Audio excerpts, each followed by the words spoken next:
فلا مضل له ومن يضلل فلا هادي له أشهد أن لا إله إلا الله وحده لا شريك له وأشهد أن محمدا عبده ورسوله وبعد.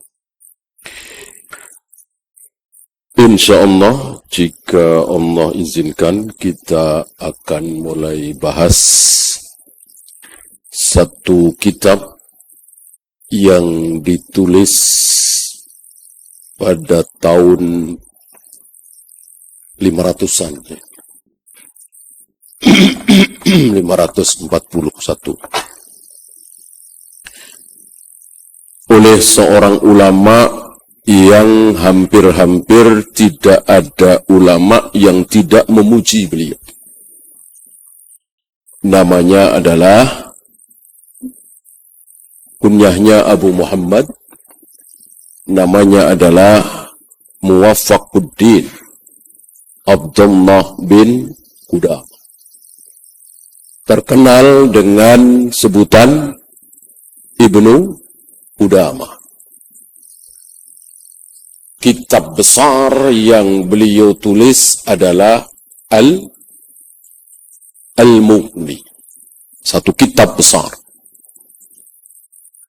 Puluhan kitab, mungkin sampai 100-an kitab yang beliau tulis. Salah satunya yang akan kita bahas ini. Lum'atul I'tiqad. Berisi tentang keyakinan-keyakinan. Karena di antara sholat, puasa, zakat, haji, jihad, keyakinan, yang paling besar apa? Keyakinan. Sholat percuma, saum percuma, zakat percuma, haji percuma, jihad percuma, kalau keyakinannya rusak. Misalnya dia rajin sholat, rajin saum, haji berkali-kali, tapi meyakini bahwa Allah tidak bersemayam di atas arsy, misalnya. Meyakini bahwa surga dan neraka tidak kekal, misalnya. Meyakini bahwa siksa kubur tidak ada, misalnya. Maka hancur. Hancur sholatnya, hancur saumnya, hancur jihadnya, dan seterusnya. Percuma. Terancam kekal di neraka. Sebaliknya. Sholat enggak, saum enggak, zakat enggak, haji enggak, jihad enggak. Tapi dia yakin seyakin-yakinnya bahwa hanya Allah satu-satunya yang berhak disembah. Bahwa Allah bersemayam di atas arsy misalnya. Bahwa Allah turun ke langit dunia setiap sepertiga malam misalnya. Bahwa Allah menciptakan Adam dengan kedua tangannya. Bahwa Allah menghadapkan wajahnya ke wajah orang yang sedang sholat dan seterusnya, maka dia punya harapan. Punya harapan masuk surga. Ya, bahkan punya harapan tidak masuk neraka sama sekali. Kalau antum dengar hal-hal seperti ini, antum ingat hadis bitoqoh. Hancur Khawarij, hancur Mu'tazilah, hancur Jahmiyah, Jabariyah dengan hadis bitoqoh. Tegaklah Ahlus Sunnah yang meyakini bahwa pelaku dosa besar sebesar apapun, asal belum syirik, asal masih bertauhid, asal keyakinannya masih benar, maka ada harapan ampun. Ya. Maka yang akan dibahas oleh beliau di kitab ini hanya tentang i'tiqad. keyakinan, akidah, tauhid termasuk. Ya. Tauhid itu akidah menyangkut diri Allah. Jadi tauhid pasti akidah, akidah belum tentu tauhid. Masuk dalam hal akidah adalah meyakini tentang siksa kubur, surga, neraka, mizan, sirat, turunnya Nabi Isa, munculnya Dajjal, matahari terbit dari barat, dan seterusnya, dan seterusnya. Adapun tauhid, keyakinan tentang diri Allah. Ya, masuk di sini. Ya, sebelum kita mulai sedikit tentang Ibnu Qudamah, kalau beliau hafal Al-Quran 10 atau 11 tahun, saya kira ini banyak. Ya, hampir semua ulama seperti itu. Kecerdasannya luar biasa, hafalannya luar biasa. Ya, hampir semua ulama seperti itu. Ya. Ada yang menarik pada diri beliau yang barangkali tidak ada pada ulama-ulama lain. Apa? Senyum. Senyum. Ya. Salah satu murid beliau mengatakan, belum pernah aku bertemu dengan beliau dan beliau tidak tersenyum. Ya. Murah senyum. Senyum sunnah apa tidak? Sunnah. La tahkiranna minal ma'rufi syai'an. Jangan kalian remehkan kebaikan walaupun sedikit. Walau antalqa akhaka biwajhin talaq. Walaupun hanya berupa senyum saat bertemu dengan saudara. Banyak orang, bukan orang lagi, ulama, ya, alim, tapi mahal senyum. Ya. Beliau termasuk yang murah senyum. Gitu. Bahkan saat berdebat, ya. Bahkan saat berdebat yang biasanya saling melotot, sebagiannya gebrak meja, segala macam, namanya juga debat, ya. Beliau tersenyum. Ini tidak banyak, ya. Saya bacakan ucapan Adhiya Al-Maqdisi. Kana al-muwaffaq la yunaziru ahadan illa wa huwa yatabassam. Ketika muwafaq Ibnu Qudamah ini, beliau bermunadzarah, berdebat, selalu tersenyum. Ya.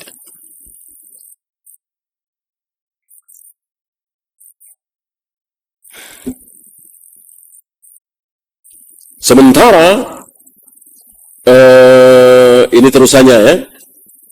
Al-Imam Az-Zahabi mengomentari ucapan Adhiya ini dengan mengatakan, bal aktsaru man ayanna la yunadiru ahadan illa wa yansa. Sementara yang kami dapati, kebanyakan di sekeliling kami, orang-orang berdebat, bermunazarah, itu bermuka masam. Tidak yatabassam. Tidak tersenyum. Ini agak berbeda dengan ulama kita yang satu ini.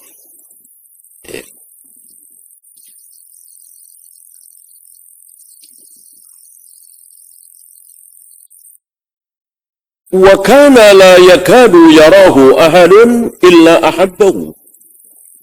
Hampir-hampir setiap orang bertemu dengan beliau langsung simpati, jatuh cinta. Ketika bertemu, saat bertemu. Sebagaimana wajah Nabi yang pertama kali dilihat oleh di Madinah, ulama Yahudi.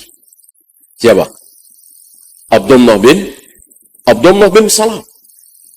Abdullah bin Salam, tokoh Yahudi ini, ulama Yahudi ini, ketika pertama kali bertemu dengan Nabi, melihat wajah Nabi untuk pertama kali, Abdullah bin Salam menyimpulkan, dalam hati dia mengatakan, ini wajah manusia jujur. Ini wajah manusia yang tidak pernah berbohong. Pertama kali melihat. Akhirnya bertanya 3 pertanyaan kepada Nabi, yang jika pertanyaan itu ditujukan kepada selain Nabi, tidak mungkin bisa menjawab. Diawali dengan ucapan seperti tadi.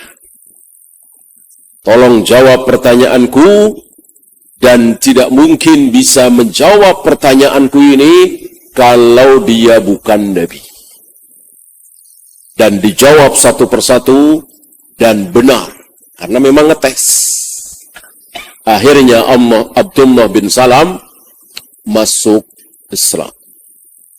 Tapi sayang, tidak ada yang mengikuti Abdullah bin Salam, kalangan Yahudi itu, kecuali cuma 2 atau 3. Ya.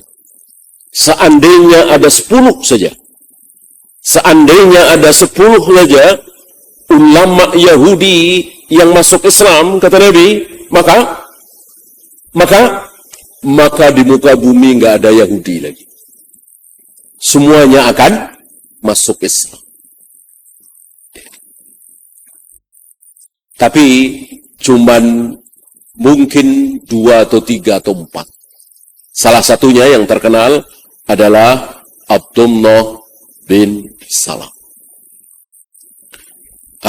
Pertama kali melihat wajah Nabi, langsung simpati, menyimpulkan bahwa ini wajah yang tidak mungkin berdusta. Yang kita bahas ini, ulama Ibnu Qudama, seperti itu. Hampir-hampir seperti itu. Ketika seseorang melihat wajah beliau, langsung simpati. Wa kanat lahu jariyatan tu'dhihi. Beliau memiliki jariyah.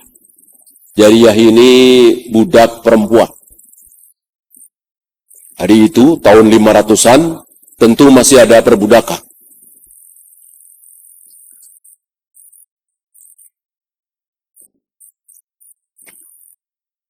Dan ketika antum mendengar bahwa Khatib al-Baghdadi belum pernah menikah sampai wafat, Syekhul Islam Ibn Taimiyah belum pernah menikah sampai wafat, Imam Nawawi belum pernah menikah sampai wafat, jangan lupa, hari itu masih ada budak. Masih ada budak. Antum tahu bagaimana budak perempuan itu boleh dijima oleh tuannya. Wa kanat lahu jariyatan tu'dhihi. Beliau memiliki jariyah, budak perempuan yang akhlaknya kurang bagus. Akhlaknya buruk. Sering menyakiti beliau. Bikhuluqiha. Wa ma yakulu laha syai'an. Tapi beliau tidak melakukan apa-apa, tidak mengucapkan apa-apa. Tidak ada bentakan, tidak ada omelan. Ya. Kesimpulannya, beliau seorang alim yang sangat-sangat sabar. Sabar sekali.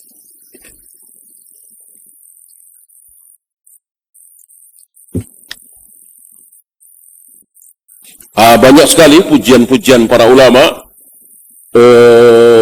tentang beliau. Saya ambilkan salah satunya. Abul Abbas Ibn Taimiyah mengatakan, ma dakhala Syam ba'dal Auza'i afqahu minasy-Syaikh al-Muwaffaq Ibnu Qudamah. Setelah Imam Al-Auza'i Tidak ada yang lebih alim yang masuk ke Syam melebihi Ibnu Qudamah. Ini pujian dari Syekhul Islam Ibn Taimiyah. Dan seterusnya banyak sekali keutamaan-keutamaan beliau, pujian-pujian para ulama terhadap beliau. Kita cukupkan, ya. Kita langsung saja bahas di muqaddimah.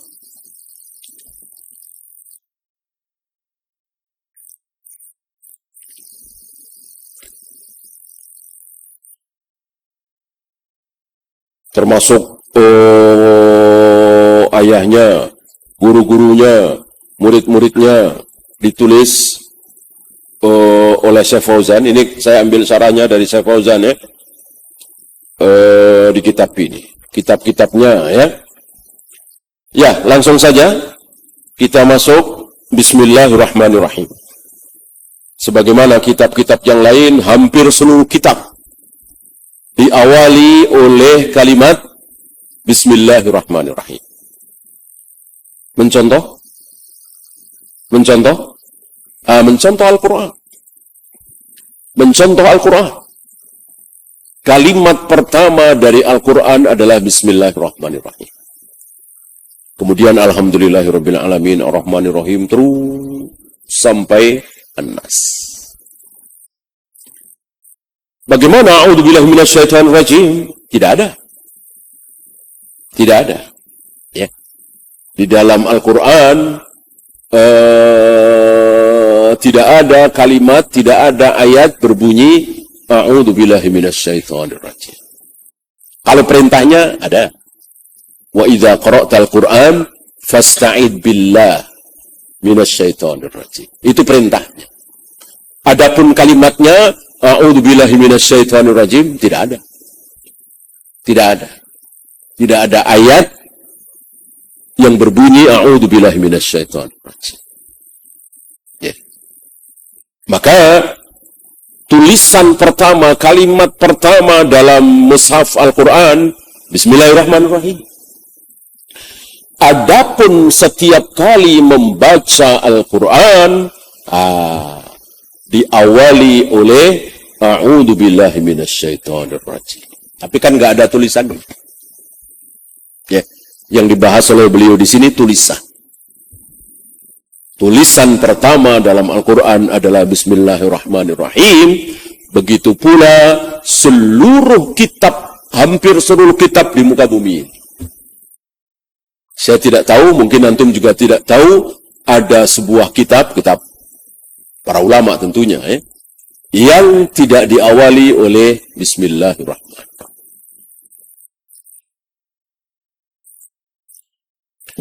Apakah ini sunnah? Ya, sunnah. Ini sunnah. Banyak dalil, ya. Kullu amrin dibalil la yubda'u fihi bi bismillah fa huwa aqta' dan lain-lain. Ini banyak riwayat bahwa setiap perbuatan baik kok tidak diawali dengan bismillah atau bismillahirrahmanirrahim, maka akan terputus. Ini ancaman bagi kita semua yang tidak mengawali dengan bismillah atau bismillahirrahmanirrahim. Ya, ketika melakukan kebaikan yang bukan, ini perlu dilanjutkan.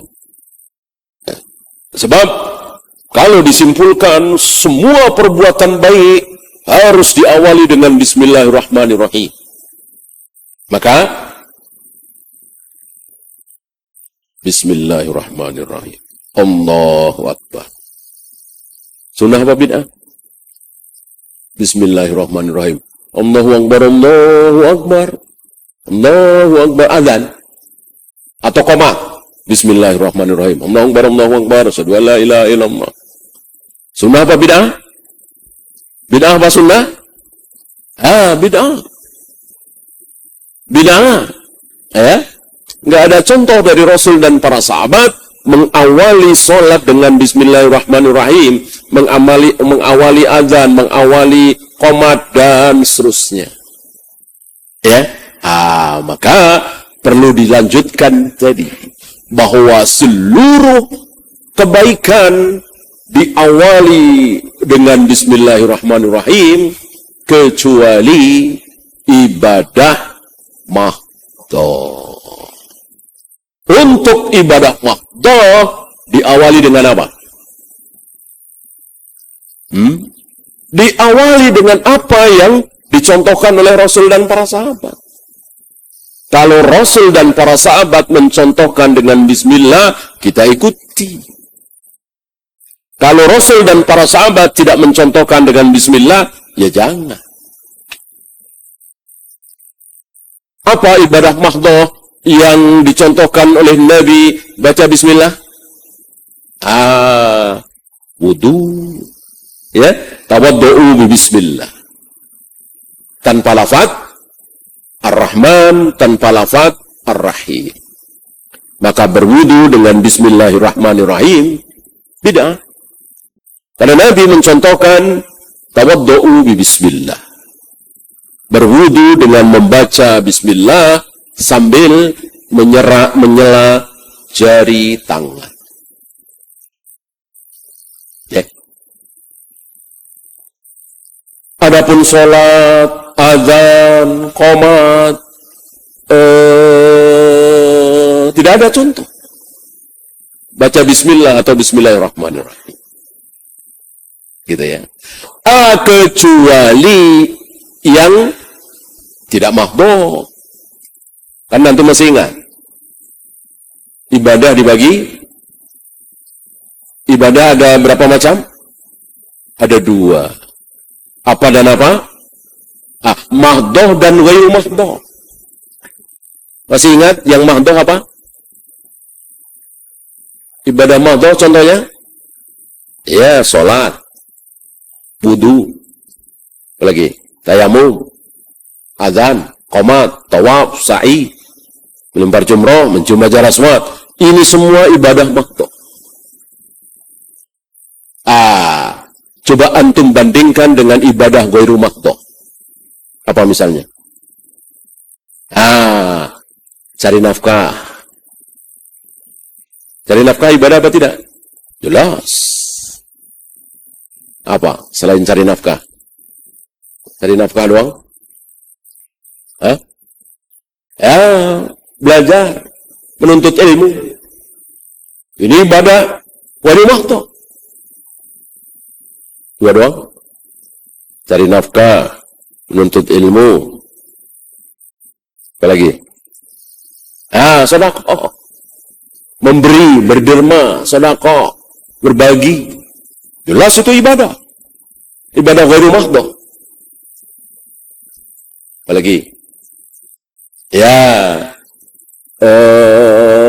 makan, ibadah. Tidur, istirahat dengan tujuan supaya badan sehat. Ya, senyum bahkan. Senyum. Bahkan Nabi mengatakan wa fi bud'i imra'atikum. Menjima istri. Ibadah. Ibadah ghairu mahdoh. Dari 2 contoh ini antum bisa bedakanlah. Sifatnya antum tahu. Kalau mahdoh itu apa istilahnya ya? Saklek ya kan? Wudu kan saklek. Tayamum saklek. Nggak mungkin cara lain, harus seperti itu. Tawaf, sa'i, melempar jumroh, mencium hajar aswad. Ya harus seperti itu. Harus mencontoh Rasul dan para sahabat. Adapun cari nafkah, senyum, sedekah, apalagi berbakti kepada orang tua, nolong orang, nikah, bebas. Bebas.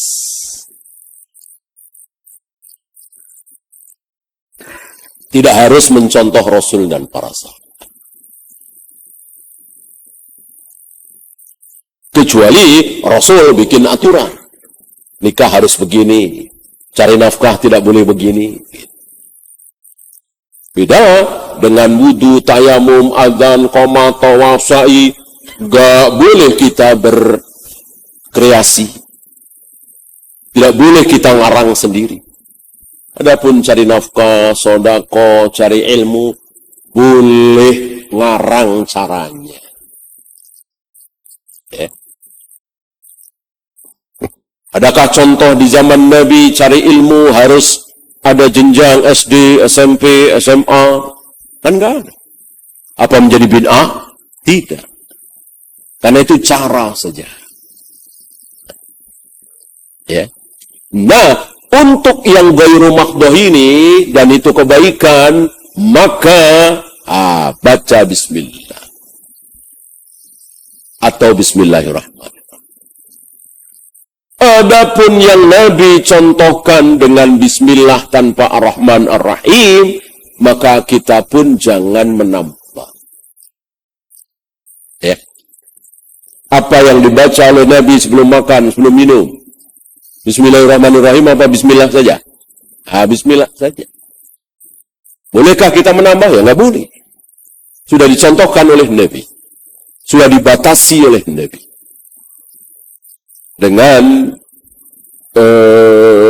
ucapan beliau. Sama dengan wudu tadi. Tawaddu'u bi bismillah.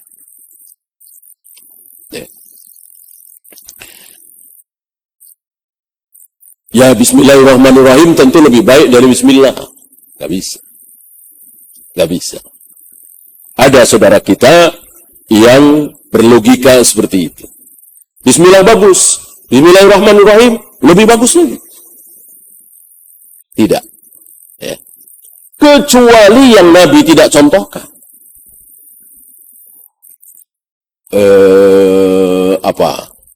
Kebaikan, bukan kemaksiatan, urusan dunia, tapi Nabi belum pernah mencontohkan.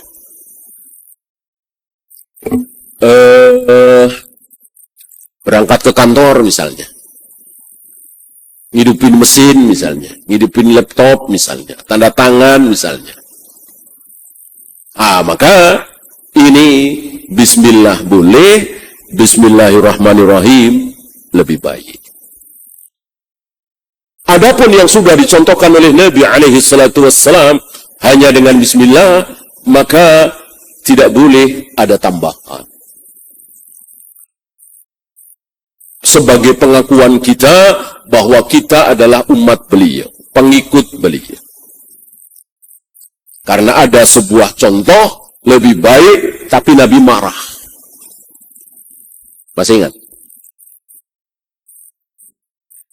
Siapa? Al-Barra' bin Azib. Al-Barra' bin Azib. Al-Barra' bin Azib diajari oleh Nabi doa mau tidur yang panjang itu.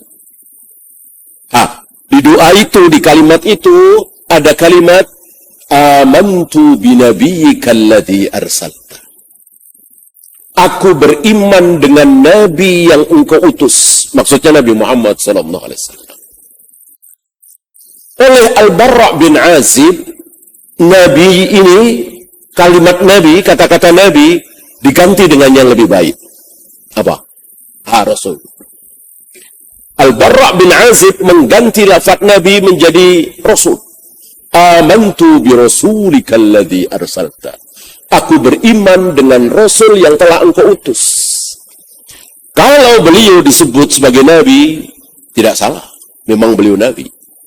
Tapi kalau beliau disebut sebagai Rasul, kan lebih baik. Nabi belum tentu Rasul, Rasul pasti Nabi. Nabi berapa masih ingat?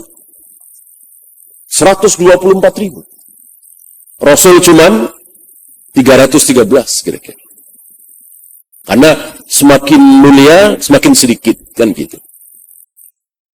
Nah, Al-Barra' bin Azib mengganti dengan yang lebih baik. Amantu bi rasulika alladhi arsalta. Aku beriman dengan Rasul yang telah engkau utus, maksudnya Nabi Muhammad. Padahal Nabi mengajarkan amantu bi nabiyyika alladhi arsalta. Aku beriman dengan Nabi yang telah engkau utus.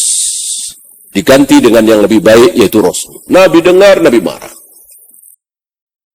Ya, jangan engkau rubah apa yang dariku. Ma kharaja minni ilal haq. Tidak keluar dari mulutku ini kecuali al-haq. Padahal lebih baik. Nabi tidak berkenan. Ya.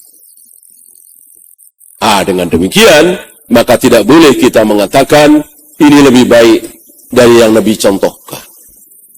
Yang Nabi contohkan pasti yang terbaik.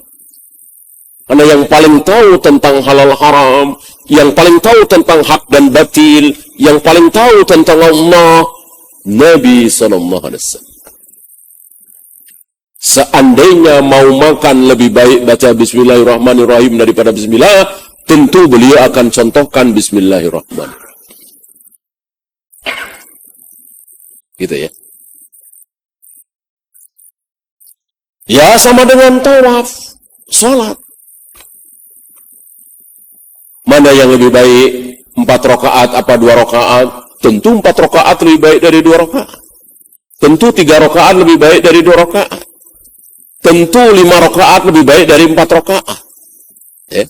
Apakah berani kita nambah? Nggak berani kan? Berani tawaf 8 kali, 9 kali? Nggak berani kan? Begitu kira-kira.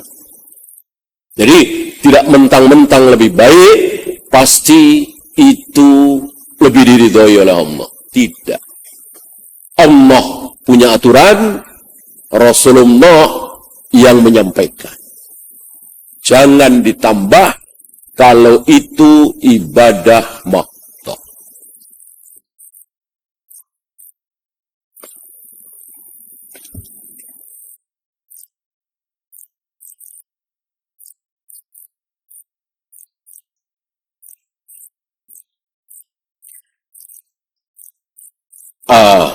Ini dibahas oleh Syekh Fauzan dengan panjang lebar. Hanya membahas Bismillahirrahmanirrahim.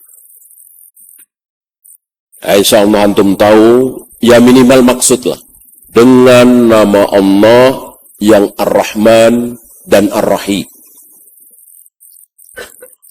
Antum ingat kalimat ini pernah diprotes oleh siapa? Oleh Abu Sufyan. Wakil dari kafir Quraisy waktu itu. Apakah Bismillahirrahmanirrahim diprotes oleh Abu Sufyan dan diganti dengan kalimat Abu Jahal Abu Lahab? Tidak. Diganti oleh Abu Sufyan, diganti dengan Bismillahi Allahumma. Ini sedikit pelajaran bagi kita bahwa Abu Sufyan, Abu Lahab, Abu Jahal, kafir Quraisy tidak anti Allah. Tidak menolak Allah. Mereka cinta kepada Allah. Mereka membela Allah. Mereka menyembah Allah. Tapi caranya salah. Caranya salah. Disinilah menolak pendapat orang-orang batiniyah, orang-orang kebatinan. Cara nggak penting. Yang penting maksud, yang penting tujuan, yang penting niat. Cara tidak penting. Ini kaum batiniyah. Kalau begitu Abu Jahal Abu Lahab tidak salah dong. Abu Jahal Abu Lahab cinta Al-Quran yang menjadi saksi bahwa kafir Quraisy termasuk Abu Jahal Abu Lahab cinta kepada Allah. Yuhibbunahum kahubbillah. Bahwa kafir Quraisy itu mencintai berhala-berhala itu. Lata, Uzza, Hubal, Manat. Sama dengan mereka mencintai Allah. Jadi mereka cinta kepada Allah. Tapi cinta juga kepada Lata, Uzza, Hubal, Manat, dan lain-lain. Dan itu batil, itu tidak sah, itu kekal di neraka. Karena Allah menghendaki mewajibkan cinta hanya kepada Allah saja. Cinta apa? Cinta ubudiyah tentunya. Bukan berarti kita tidak boleh cinta kepada anak, kepada istri, kepada suami. Itu kan bukan cinta ibadah. Mana mungkin kita cinta kepada orang tua, cinta kepada anak, cinta kepada istri, cinta ubudiyah? Nggak mungkin. Nggak mungkin. Tentu cinta karena fitrah. Fitrah orang tua cinta kepada anak, fitrah suami cinta kepada istri, dan sebaliknya. Ini cinta ubudiyah. Sebagaimana saudara-saudara kita yang rindu, kangen, terbayang-bayang, pengen ke kuburan kerabat. Ini jelas cinta ubudiyah. Ini jelas cinta ubudiyah. Orang kalau rindu, kangen, pengen ke Gunung Bromo misalnya, pemandangannya bagus. Gunung Dieng misalnya, pemandangannya indah. Itu jelas bukan cinta ubudiyah, halal. Ini rindu, kangen, ingin ke tempat kuburan keramat yang sering dia datangi. Ini jelas cinta ubudiyah. Orang kuburan keramat ya cuman seperti itu. Gak ada indah-indahnya, cuman kotak doang begitu. Ya, tapi ada rasa cinta. Itu cinta ubudiyah. Itu sama dengan Abu Jahal, Abu Lahab. Cinta kepada Allah juga, cinta kepada berhala. Wassallallahu ala Muhammadin sallallahu alaihi wasallam. Wa akhiru da'wana alhamdulillahi rabbil alamin. Alhamdulillah, salatu wassalamu ala rasulillah, la hawla wa la quwwata illa billah. Sebelum bersoal jawab, ada satu ayat yang dibawakan oleh beliau tentang Bismillahirrahmanirrahim. Bismillahirrahmanirrahim, tidak ada pertentangan para ulama bahwa ini adalah bagian dari suratul Fatihah. Yang ada perselisihan adalah apakah dia ayat pertama. Gitu. Secara seluruh ayat, seluruh surat. Kalau pembacaan, ya,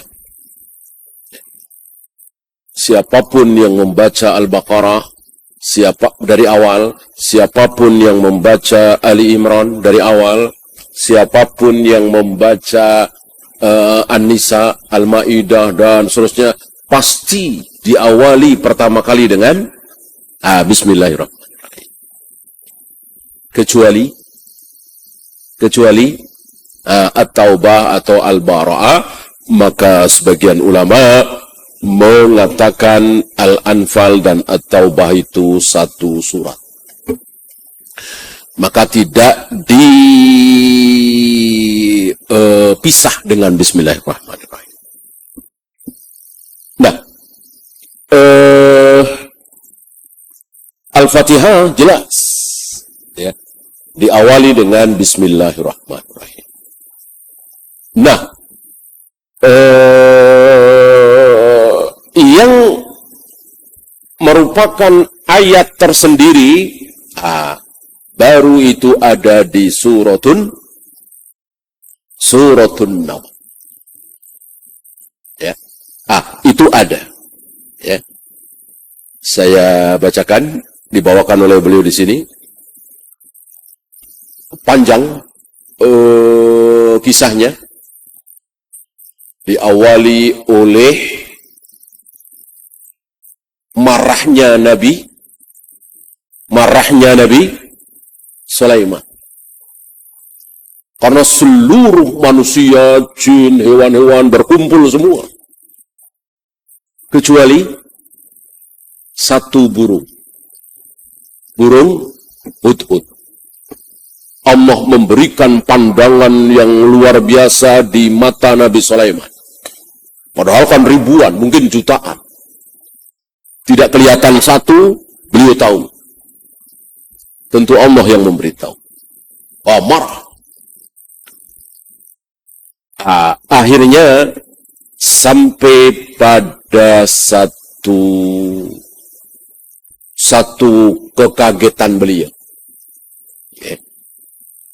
Beliau diberitahu oleh burung hudhud karena beliau kan faham bahasa burung, bahasa bahkan semut, ya. Beliau faham.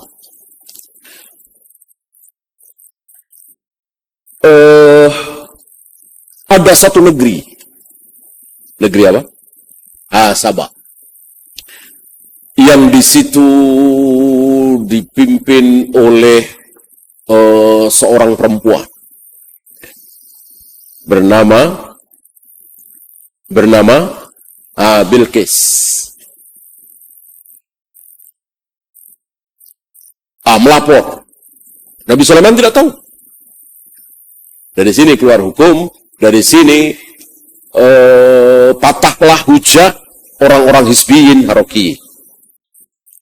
Orang-orang Hizbiyin Harokiyin berpendapat bahwa ustadz, ulama, kiai, tokoh Islam harus mengetahui fikul waki. Fikul waki harus yang paling tahu dulu. Di Saudi terjadi apa? Seorang ulama, seorang ustadz Indonesia harus tahu. Gitu katanya. Yang tentu yang berhubungan dengan agama, ya. Yang berhubungan dengan nasib kaum muslimin. Di Eropa, kaum muslimin di sana bagaimana keadaannya, itu ustadz-ustadz Indonesia harus tahu katanya. Ya. Ini patah oleh hujah ini. Nabi Sulaiman tidak tahu. Gitu. Justru lebih tahu siapa? Belum. Dan diberitahu. Jadi, fikul waki itu tidak harus dengan membaca berita setiap hari, dengerin radio, internet, segala macam. Tidak. Mendengar dari muridnya saja nggak masalah. Yang sikoh, ya. Yang bisa dipercaya, ya. Gitu. Jadi keliru kalau disimpulkan bahwa seorang ustadz itu harus mengetahui fikul waki, maka jangan hanya baca kitab doang. Jangan hanya baca Al-Quran dan Sunnah, tapi baca Quran juga. Dengar berita juga, baca internet juga. Ini kaidah yang salah, menyalahi apa yang terjadi pada diri Nabi Sulaiman. Ya.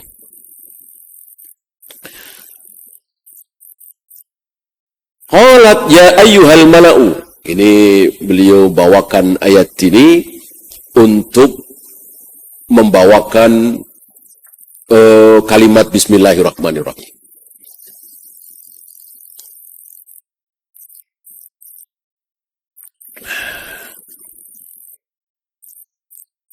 Setelah Hudhud ini melapor,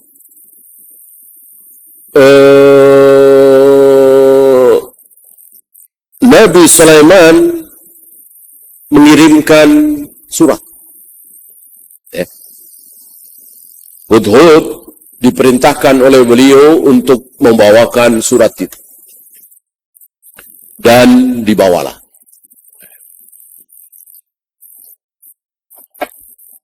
Lalu lihat, dengar bagaimana reaksi komentar dari mereka. Maka setelah dibaca,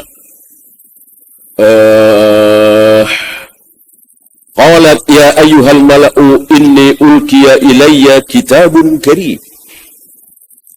Si Balqis mengatakan kepada para pembesarnya, ayyuhal mala', inni ulkiya ilayya, telah sampai kepadaku kitabun karim. Kitab, tulisan, surat karim. Yang mulia. Yang baik, yang bagus. Innahu min Sulaiman. Surat itu dari Sulaiman. Wa innahu bismillahirrahmanirrahim.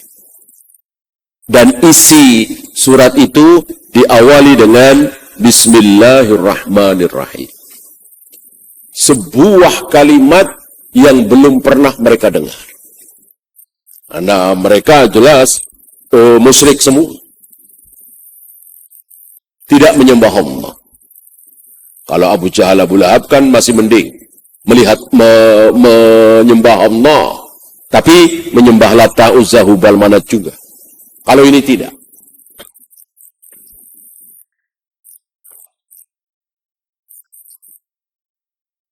Nah, ini satu-satunya ayat yang berisi Bismillahirrahmanirrahim secara mustakillah, tersendiri. Adapun secara ghairul mustakillah tadi,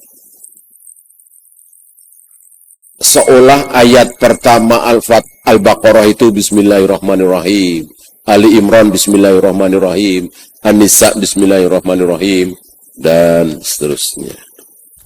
Ya, waktu habis, kita akhiri. Subhanakallahumma bihamdika, asyhadu an la ilaha illa anta, astaghfiruka wa atubu ilaik. Assalamualaikum warahmatullahi wabarakatuh.